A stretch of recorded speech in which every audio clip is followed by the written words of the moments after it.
Cryptotrader is proudly brought to you by eToro. Discover a simpler way to trade and invest in cryptocurrencies and more.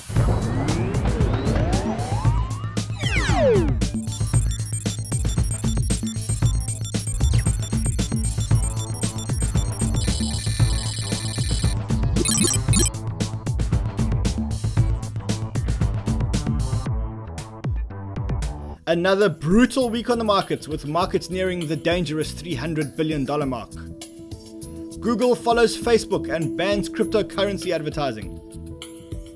Fight fire with fire. Christine Lagarde says Bitcoin deserves a crackdown with its very own blockchain technology. Coinbase receives a UK e-money license. And Vinnie Lingham is officially the Bitcoin oracle after Bitcoin hits $8,000. Those were the headlines, and if you're watching on YouTube, now is a good time to hit the subscribe button. A few weeks ago, we asked our viewers what your favorite tokens were, and the results were, well, somewhat surprising. The most popular token wasn't much of a surprise. That was Bitcoin, of course. But then came the surprise. In the second place, we expected Ethereum, but when we tallied up all the votes, Neo came in at number 2. Then came Litecoin in third, and finally, Ethereum came in fourth. So we listened to you, our viewers, and for the first time since we launched our show, we decided to do a full show on one blockchain, a full show on the Neo blockchain. So, for the last few weeks, we've been meeting with the founders, with the developers, with the supporters, with the investment arm, and the entire ecosystem. And let me tell you, the more we learned, the more enamored we became. So for the next 30 minutes, sit back, relax, and let me take you on a journey of the Neo blockchain.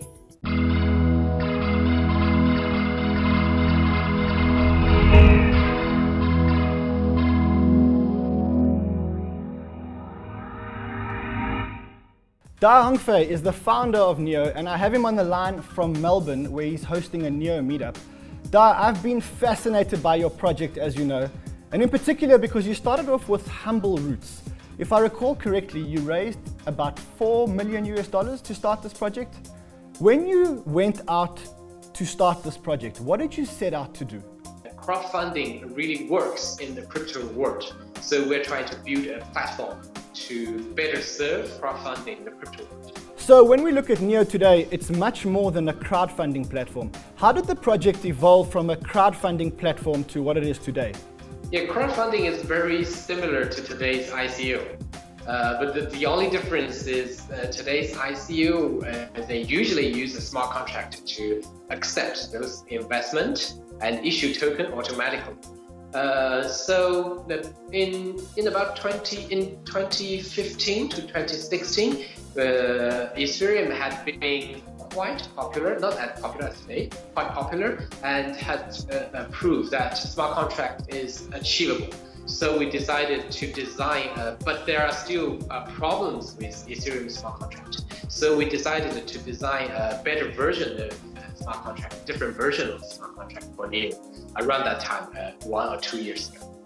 Da, you talk about some problems with the Ethereum blockchain. What are the problems that you identified specifically? I think there are several issues. The first issue is performance. Ethereum still uses proof of work. It's relatively slow. It handles maybe tens of transactions per second, but it's not enough for real business usage. So we are designing Neo with a different consensus mechanism. It's called DBFT.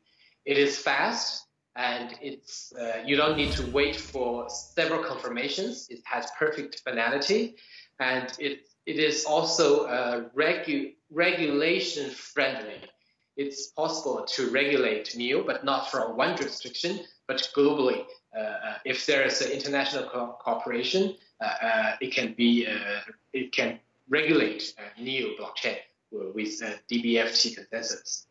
Da, you talk about DBFT and you compare it to proof of work or proof of stake, but some of our viewers are not very technical.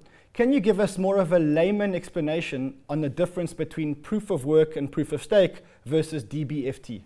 Yeah, DBFT is very different from proof of work or proof of stake. So D stands for delegation.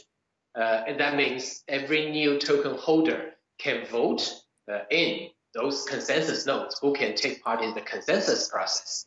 And then those voted in consensus nodes will reach consensus block by block in a Byzantine fault-tolerant algorithm.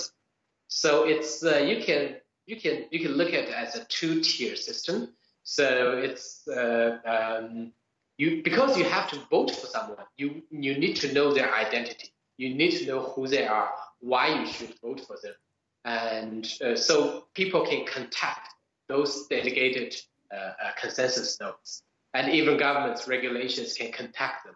But they are spread all around the world. They are not in one jurisdiction. So even one government, if one government wants to sabotage the network, it cannot be done. Yeah, it has to be an international collaboration. One of the biggest criticisms of the NEO network is that the network is not decentralized, and in fact that it's very centralized by the mere fact that the nodes are owned by the NEO Foundation. Is this true? It is true, yeah. The design is decentralized, but current implementation or current status is highly centralized, and we are proud to admit it. Earlier this year, you were at your DevCon in San Francisco, and you set out a big, bold vision. And the big, bold vision was to be the world's best blockchain by 2020. What does that actually mean? It doesn't mean NEO will have the highest price or biggest market cap. It means we will provide the best performance, and we will provide a highly diverse ecosystem. And also, NEO will provide a compliance-ready solution for real business to run on top of it. So that will make NEO the best, the number one blockchain, the preferred platform to build decentralized applications on top of it. Let's talk about the token distribution. You distributed your tokens quite strategically, putting aside a large portion of the tokens to the NEO investment arm. Give us some insight as to the thinking behind this. We reserved 50% of NEO tokens. We didn't reserve it for ourselves, or we didn't want to put it in our own pocket. So 10% of the token will use to incentivize internal team, 10% to incentivize community like City of Zion, like NEL, and like NEO Research. And another 15% will be used to invest in the ecosystem. We will act as a cornerstone investor to foster the ecosystem. So we set up a NEO Global Capital as an investment arm of NEO Council. We're going to keep you on the line while we get some of the key players from the ecosystem on the line. Starting off with Wei Zhu. He's the founder and CEO of the NEO investment fund called NEO Global Capital. Wei, thanks for joining us all the way from China. What is NEO Global Capital? NEO Global Capital is a key investment platform for NEO, initiated by the NEO founders and also some capital market veterans. We are building this platform to help NEO to manage its funds and to expand its size so we can contribute to the NEO ecosystem even better. So essentially you're using NEO's money to make investments into projects that support the blockchain. Is this correct? Yes, it works like an endowment fund, like any Yale University or other kind of endowment funds. And how big is the fund today? We currently have $50 million on our management. Is that all NEO money, or are there other investors? Currently, all this money comes from NEO, and in the future, we might consider taking in some other LPs, which could be, in deep binding with NEO. That could be helpful to the NEO ecosystem. Well, you mentioned some investments that you've made, and I'm keen to hear your reasoning for making these investments. Can you talk more specifically about some of the ones you mentioned? Okay. First of them, I want to talk about Zilliqa. Zilliqa is a sharding protocol that is currently based on Ethereum, but this sharding protocol part is all originally written by them, so it actually expands on the Ethereum blockchain. What about Bluzelle? Bluzelle is one of the portfolio we would like to mention. Bluzelle is kind of a decentralized database system for the blockchain. And currently, it is working on connecting with Ethereum and Neu. So if it succeeds in the future, and all developers or smart contracts on Ethereum and Neu could have access to decentralized database. Wei, are there any other projects that you're invested in that you'd like to mention? We have also invested in the new kind of network, the NKN, the new kind of network. It is founded by ex-on-chain members, and what they want to realize is the tokenization of transmission of a network itself. We can say that the Bitcoin or Ethereum blockchain is the tokenization of computing powers, and the IPFS or Filecoin is the tokenization of storage. That's Wei Ju, and he's the founder and CEO of Neo Global Capital. Just a reminder that if you are watching us on YouTube, hit the subscribe button now. Jonathan, hi, you hold the title as the first ICO ever to take place on the Neo blockchain. Can you tell our viewers what Red Pulse is? Sure, happy to. Red Pulse is a market intelligence platform covering China's economy and markets. And we started out 3 years ago, back in 2015, as more of a traditional research play. I have a team of analysts that were covering China's markets and writing research on a daily basis, sending it out via mobile app, our web platform, as well as our newsletter. And it was only 6 months ago, actually, that we started the idea of tokenizing the research platform. And so what does that mean exactly? So we tokenized it by launching our own cryptocurrency called the RPX, and by using that cryptocurrency as a compensation mechanism to incentivize outside contributors to share their ideas and insights on China markets on the Red Pulse platform. Jonathan, why did you specifically choose China to test a platform like this? So China, I don't think anybody can deny, is a massive opportunity when it comes to economic growth in terms of business growth. And for most, if not institutions out there, it has to be one of their key markets that they strive to understand and participate in. At the same time, perhaps somewhat counterintuitively, there's not a whole lot of available platforms that provides that key information, those key insights. You have news platforms, you have blogs, you have other articles, but you don't necessarily have a very standardized, professional, real-time source of information on onshore China capital markets. And that's the key reason we launched Red Pulse. So many people refer to your product as a decentralized Bloomberg of sorts. Is that a fair description? I think it's a fair introduction to what we do. To clarify even further, I think the other unique aspect of our platform is that there's a very strong crowdsource element to it. And nowadays, I think people and institutions are really faced with a couple key challenges when it comes to information.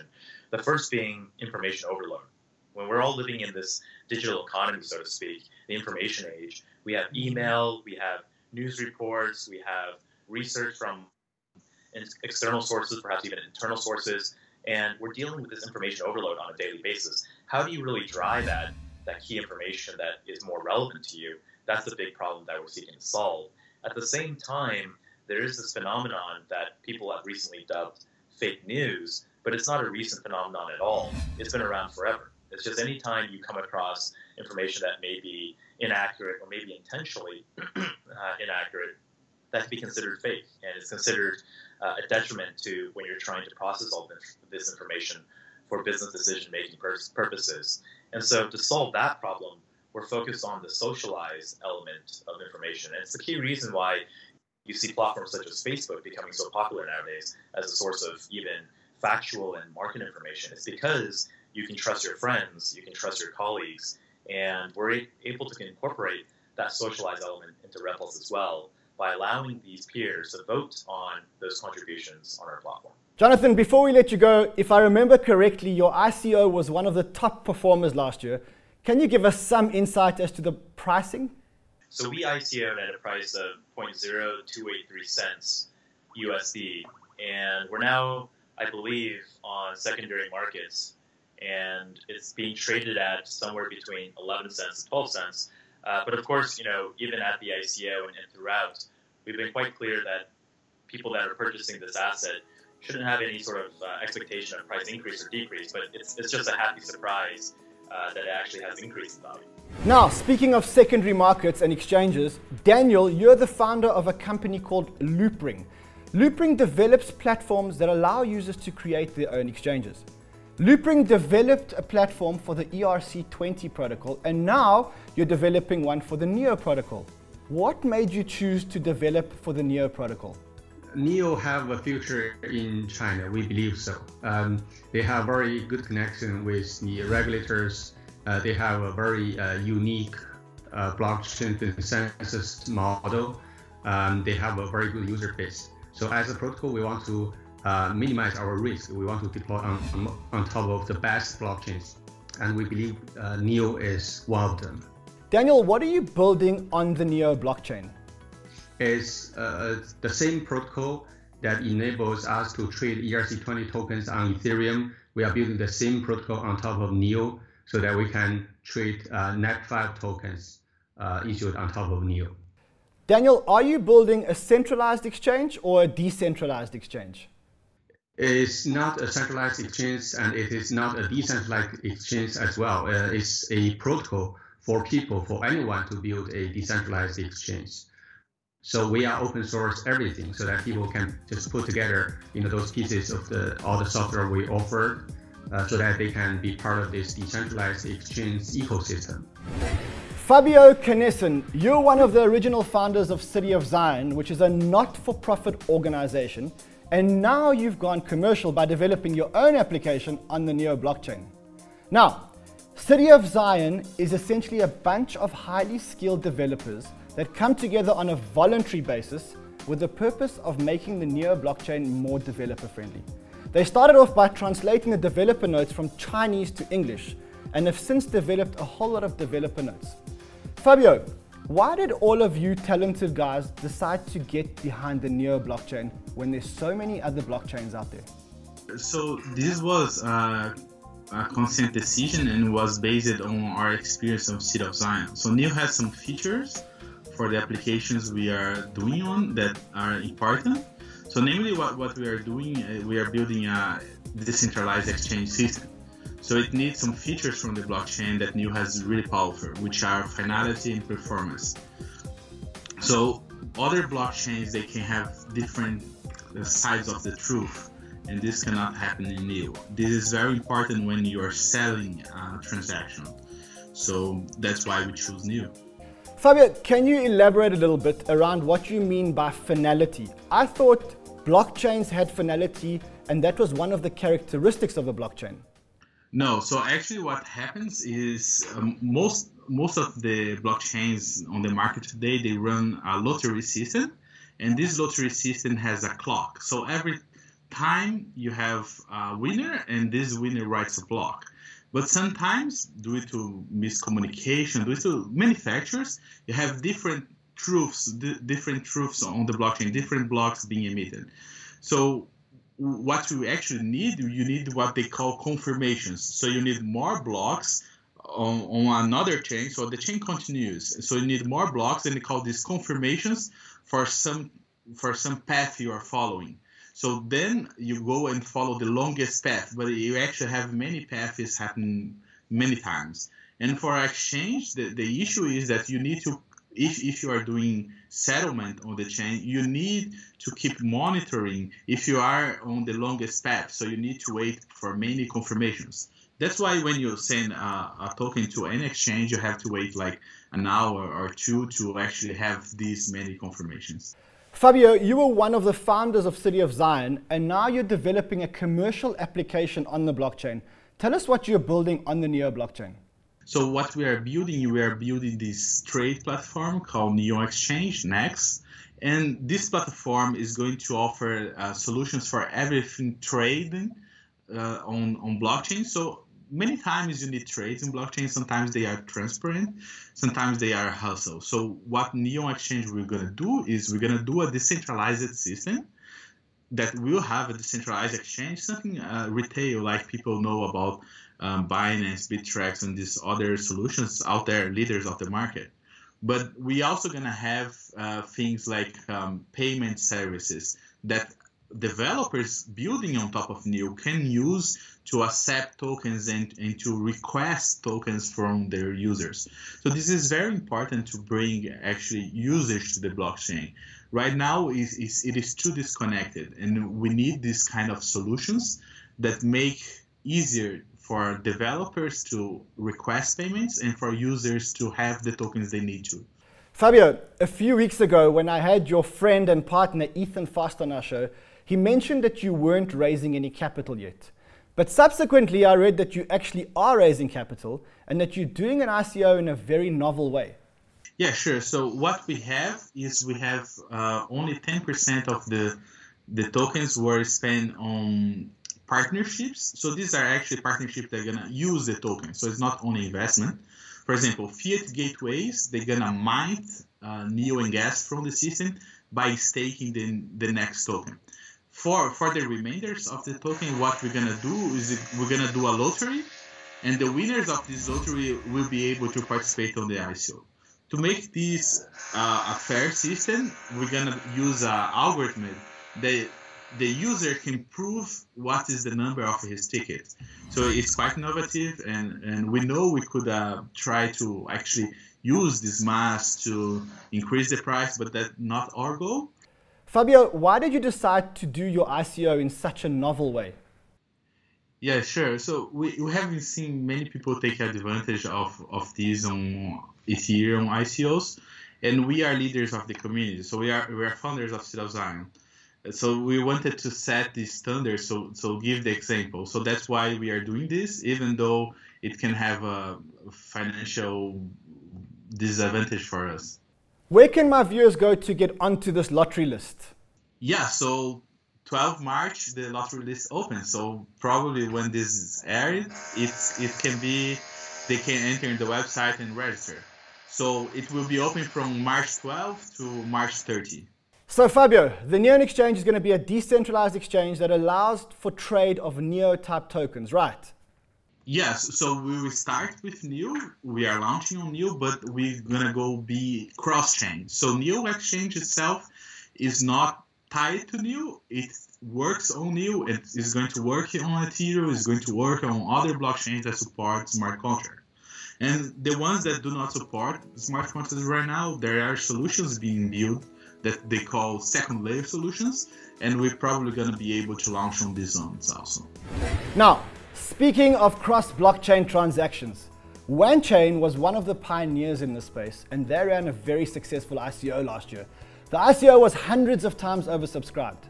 Our next guest is also launching an application that solves the cross-chain problem, and he believes that his technology is far superior to anything else that's out there. Patrick, cross-blockchain transactions are one of the major components required for blockchain technology to be successful. What are you actually building? Well, there's a lot of things to explore in what's called the multi-chain space. So there are blockchains as a data structure, and then there are multi-chains as a data structure. And multi-chains are brand new. They're a thing of 2018.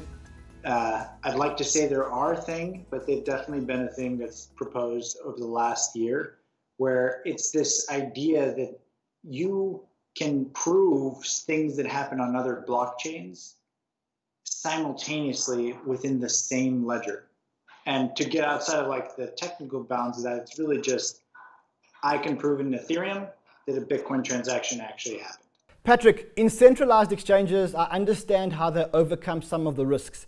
They hold my Bitcoin and your Ethereum, and they match us to create a trade. But in decentralized exchanges, if you hold Bitcoin and I hold Ethereum, it effectively means that without some link between the two chains, we can't trade. Correct. That's correct. So how do you solve this problem? So we create a new algorithm called proof of distance. Traditionally, a blockchain will use what's called proof of work. But proof of distance is an algorithm that requires, as its challenge, different blocks from other blockchains. And while this might sound complex, it's actually a pretty straightforward, computationally difficult algorithm. And what the end result looks like is a blockchain that can't exist without other blockchains feeding into it. Last year, WanChain did an ICO, and the ICO was completely oversubscribed. You're launching a cross-chain platform, and you've promised us that an announcement will be made about your ICO on our show. Well, I'll do you one better. We're actually going to open it up for the viewers of this show right now.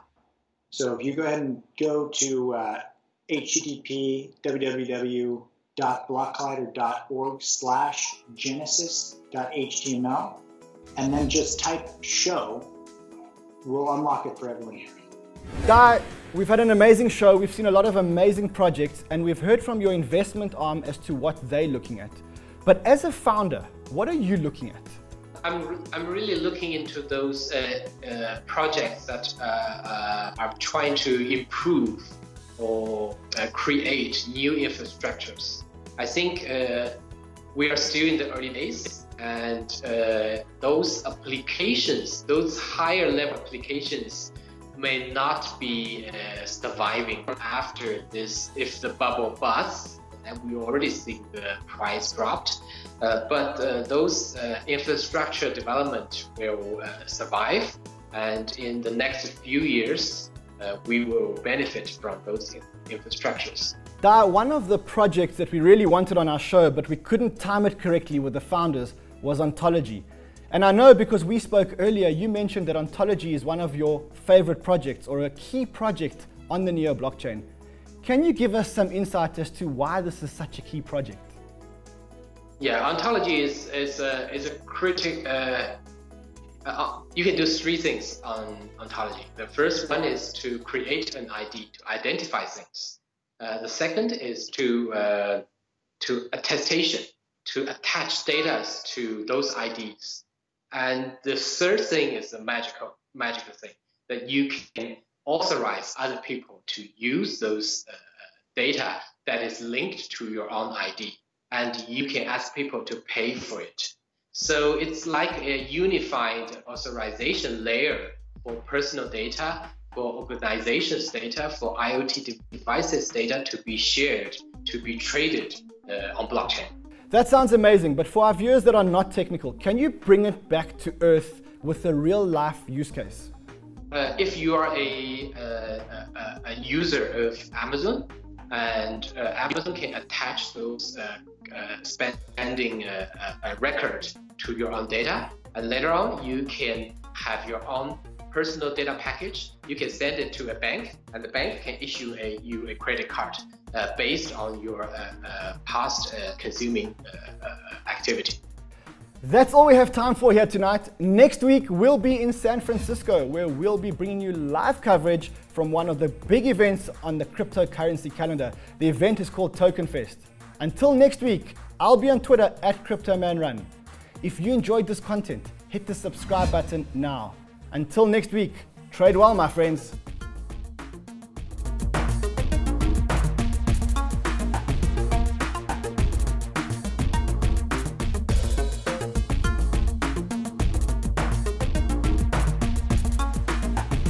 Cryptotrader is proudly brought to you by